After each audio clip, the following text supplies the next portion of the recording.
And we've finally returned to Book 17 of Homer's epic poem, The Odyssey, where the stranger arrives at the gate. Now, if you've yet to catch up to this point in the story or have just stumbled across this video, down in the description below is a link to a playlist where you can listen to the entire epic poem as it is being recorded.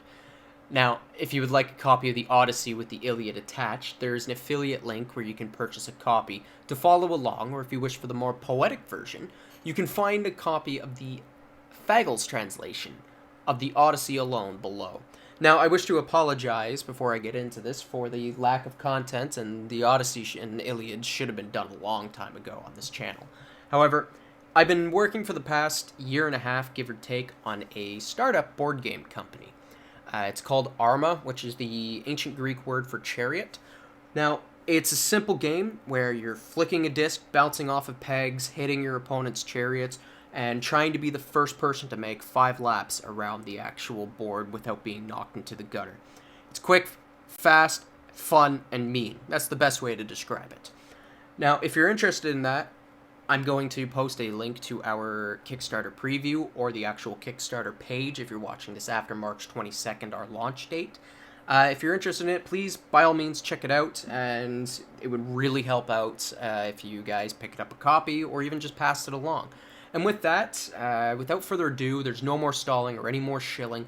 We're going to begin with the Homeric epic that is the Odyssey, where Telemachus and his mother meet. Odysseus and Eumaeus come down to town. Odysseus is insulted by Melanthius, and he is recognized by the dog Argos. He is insulted and presently struck by Antinous with a stool, and Penelope desires that he shall be sent to her. Now Odysseus, after 26 long years, returns to the palace, going with the swineherd, still disguised as a beggar. Despite this, he is prepared to figure out exactly what is going on into his home, and who exactly is loyal, and who is not.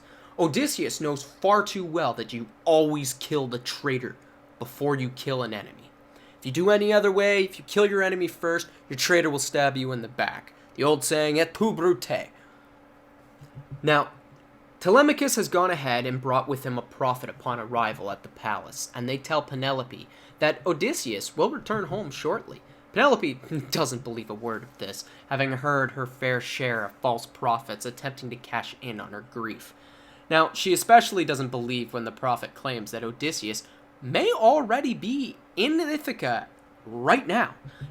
She doesn't believe him because it's clearly her grief. She doesn't want to fall into the false soothsayers that'll just tell her false promises in order to basically get free money for just saying things. Despite the fact that this man's an actual legitimate prophet. He doesn't know what Telemachus does, and he figures out, no, I think he's actually already here, and he'll be here soon. Now, along the way to the palace, Odysseus sees his old dog Argos, a once mighty dog of superior breed, now left to rot away as a worthless animal. It pains Odysseus when the dog recognizes him, and he is unable to go out to pet and greet his old companion and comrade, as it would ruin his disguise. The dog dies shortly after this, but there's a hint of bittersweet, considering the dog at least was able to see his old master once again. Now, most people, when they read this part, they go, what a horrible man. Odysseus deserved every single piece that he deserved. But you got to look at it into both their perspectives, as the dog recognized him and didn't go towards him, almost like a god or something was holding it back. It's true the dog did not have much energy, and how it died, it waited, much like Seymour did inside of Futurama, just to invoke more if you didn't recognize my crappy drawing of it. Now, that dog waited until he finally saw it and passed in peace, knowing that he finally saw his master. Well, Odysseus could not go towards him, because if he did, no one has been treating that dog with respect. He's already in a den of vipers who are vying for his wife, vying for his kingdom, and as you'll find out in the later chapters, are gonna want him dead.